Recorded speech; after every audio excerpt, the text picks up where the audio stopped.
Hi, I'm John Kerr, a professor at York University, and I want to tell you a little bit about a new program we have launching at our Markham campus in the fall of 2024, the Specialized Honors Bachelor of Commerce with an emphasis on entrepreneurship and innovation. What I'm hoping to do today is give you a little bit of insight about the program to help inform your decision-making process as it pertains to where you think you want to carry on your studies. I know that's not always an easy process, so much information to deal with. Hopefully this will add a little bit of understanding of what the program entails and provide other insights. So what I want to stress is that this program is actually a new stream in a long-standing existing Bachelor of Commerce that we've been offering for some time. And what's important to recognize is that the entrepreneurship innovation stream actually provides you the best of two fundamentally different perspectives. The first perspective is the foundational knowledge that you'll gain around business, which is important from the standpoint of understanding what it takes to manage activities and projects and organizations. One of the things that employers are looking for is a skill set. The other aspect, the unique aspect of the program, really are the courses and opportunities to engage with the ecosystem that help foster an action-oriented entrepreneurial mindset.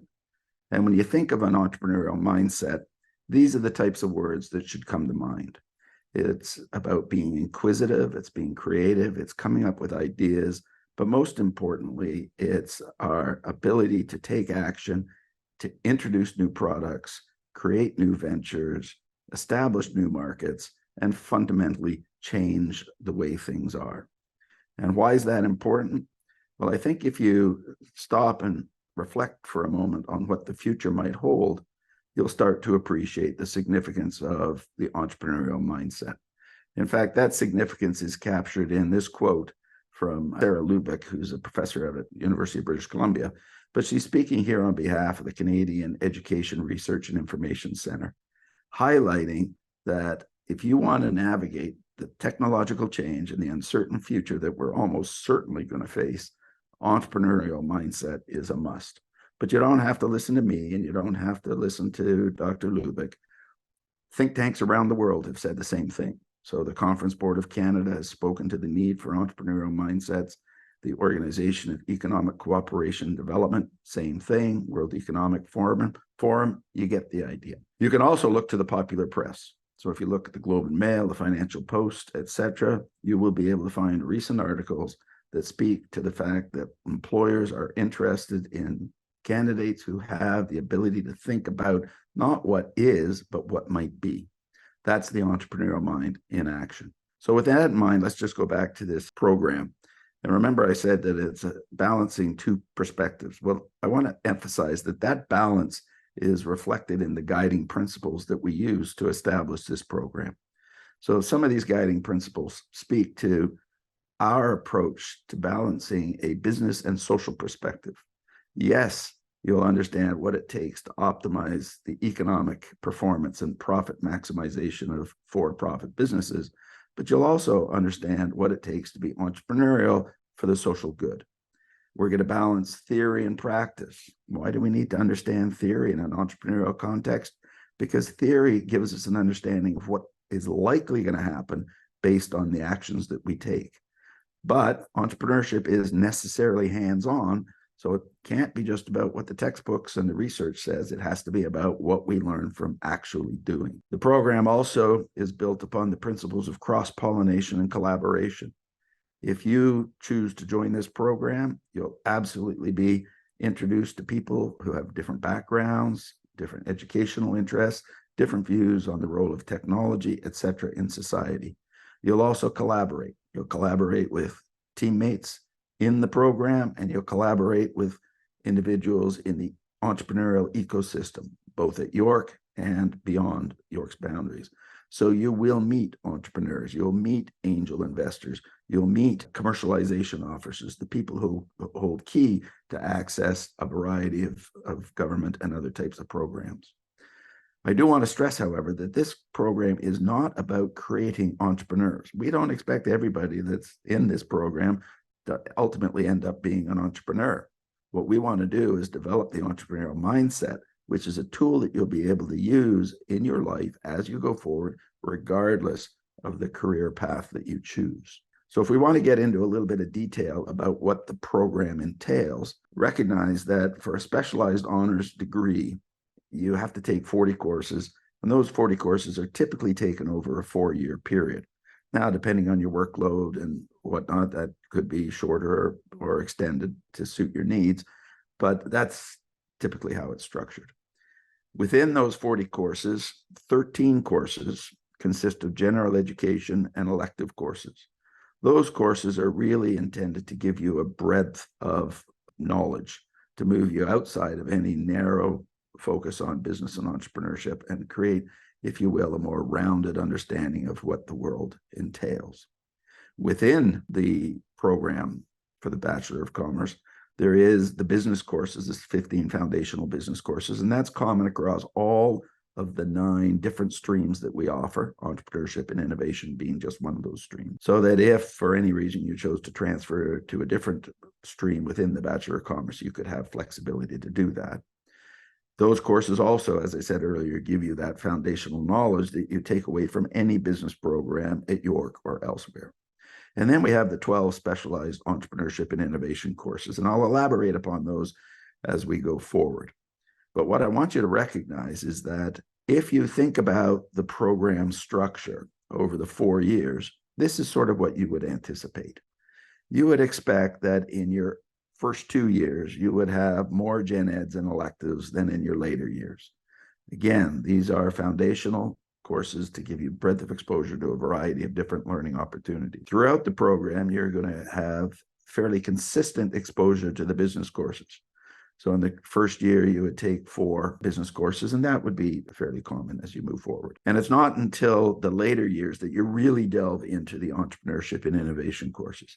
Yes, you'll have exposure to that in year 1, but by the time you hit year 3 and 4, that will really be the emphasis of your studies. And what you should also anticipate is that over those 4 years, you would move from an active learning environment. By active learning environment, I mean that you're not going to be sitting in a classroom and having people tell you things. You're going to be engaging in active learning experiences. So there will be in-class activities that help us understand innovation, creativity, entrepreneurship. You will have case studies. Some of them will be documented case studies. Others will be live case studies where literally a company will come in, explain to you what the problems are, and you'll have an intense period of engagement with that company, trying to figure out what possible solutions we might be able to come up with. That's active learning. Mobilizing knowledge is something that'll happen later on. Mobilizing knowledge is once we've got that foundational piece in hand, we'll take that knowledge out to the market and see what happens. You will have the opportunity in this program to bring a new product to market. In this program, you will have the opportunity to work with an organization, a for-profit or social organization, and help them develop a new product, create new ventures, etc. That's something you'll be able to do. So it's active learning to start, moving towards mobilization of knowledge as you move forward in the program. Now, in terms of the 12 specialized entrepreneurship and innovation courses, they fall into 3 categories, 3 basic requirements that you have to satisfy in order to graduate. The first is we have foundational requirements, and this is common for all students in this stream. Innovation, creativity, new venture creation, small business management, social entrepreneurship. You even have an accounting for non-accounting people, just so that you understand the numbers associated with entrepreneurship a little bit. But everybody needs these as base elements of the education. The other areas are more flexible. There's a variety of courses that you take to satisfy these requirements. Entrepreneurial engagement requirement is exactly that. Just as it says, it involves engagement with the entrepreneurial ecosystem. You can't complete these courses without interacting with potential customers, entrepreneurs, potential investors. That's all part of the process. Here, there's a 4-course load, but some of those courses can be satisfied by some unique half-course offerings that I'll explain in a minute that are embedded in the program. And then we have functional area requirements.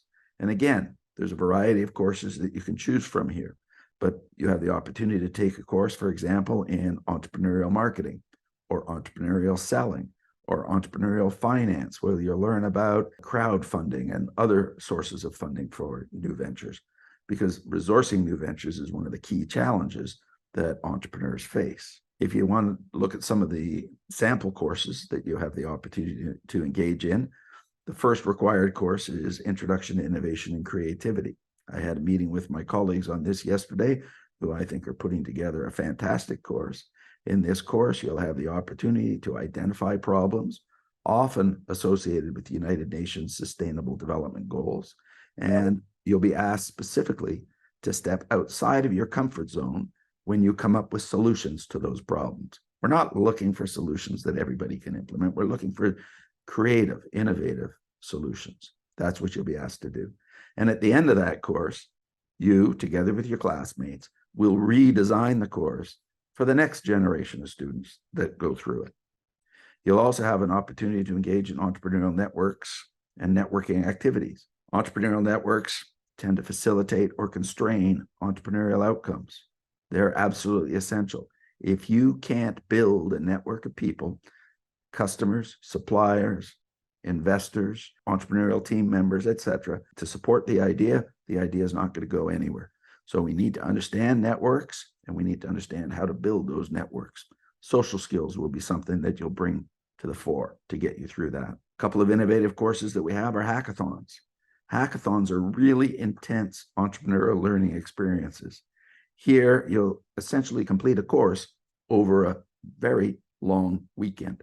We start on Fridays, we come up with ideas, we push it right through until a pitch competition on Sunday. You're provided with support from mentors who are knowledgeable in marketing and finance and research, etc.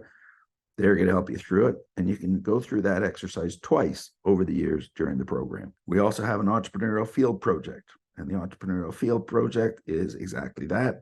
You go out and you work with an entrepreneurial firm, or you try to start your own entrepreneurial venture. There's a variety of configurations it can take, but this is absolutely hands-on activity. Similarly, we have creating and launching a new product. Over a term, you'll come up with a product idea, you'll refine the product, you'll source supplies, you'll deal with production, and you will take that product to market. The absolute expectation is that you will generate sales from bringing that new product to the marketplace. And then another course, as an example, is the Entrepreneurial Strategy course.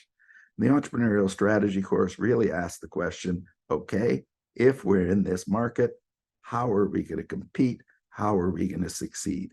You should appreciate that in the entrepreneurial world, there's an awful lot of firms that do not succeed. A lot of firms are discontinued.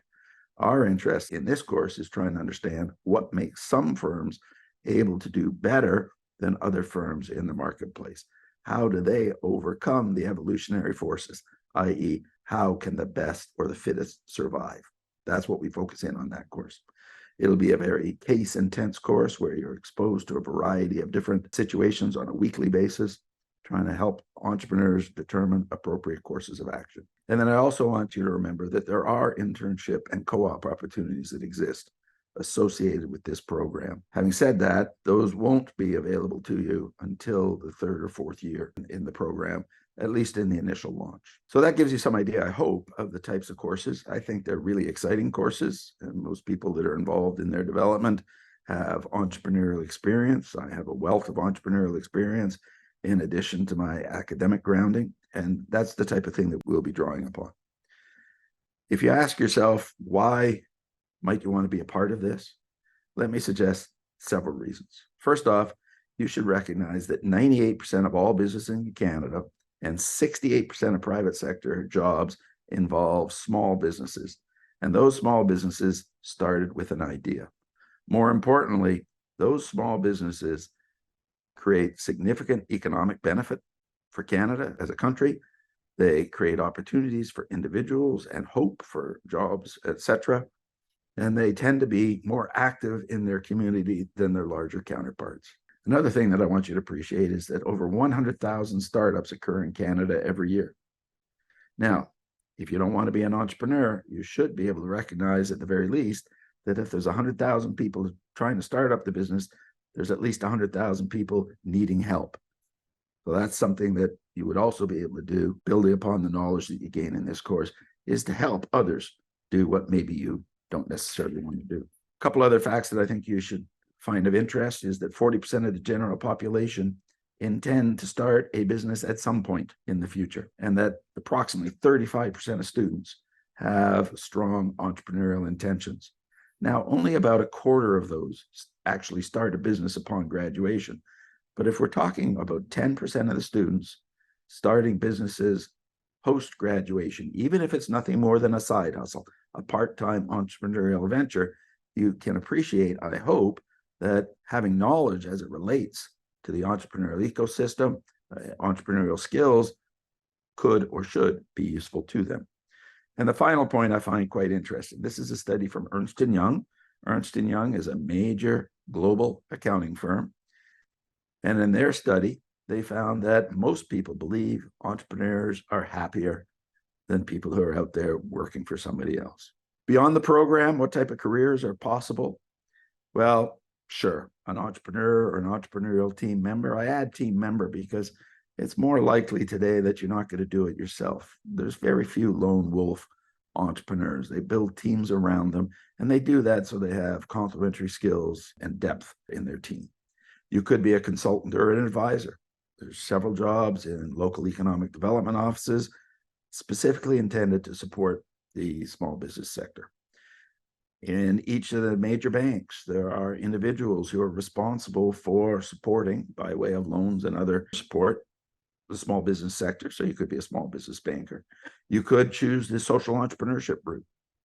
Either create a social entrepreneur or join one and end up in their leadership team.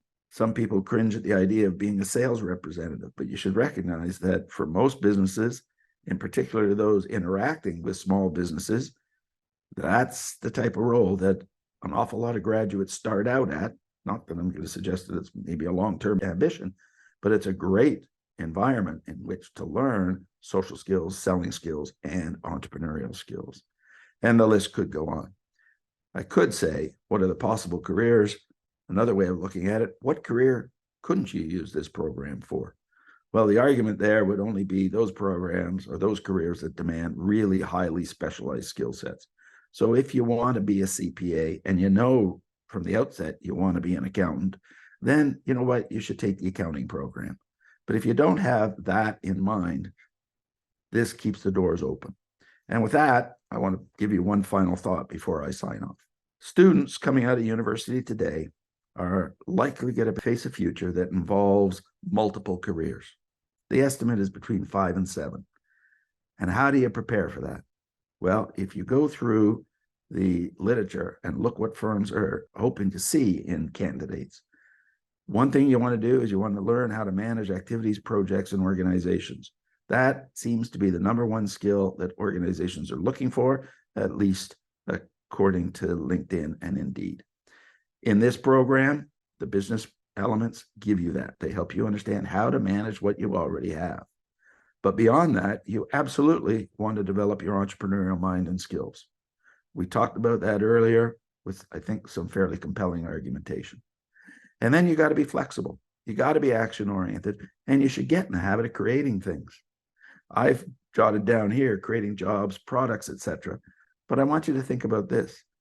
If you get a job working for a firm, do you wait around for that firm to give you a promotion, or do you create your next job within that firm? That's the entrepreneurial mindset at work. And I also want you to remember this. There's an old saying in business that when you're thinking about hiring, you should hire for attitude, because you can always train people for their skills. So even if you don't have the skills, if you have the right attitude, and the attitude can be built through this entrepreneurial mindset, I think you'll be in a better position to face that future. And that's really what I want to say for tonight. I hope you found this interesting. I hope I'm able to interact with some of you as you move forward. If you have further questions, I'm happy to deal with them. But for now, let me just say thanks for listening.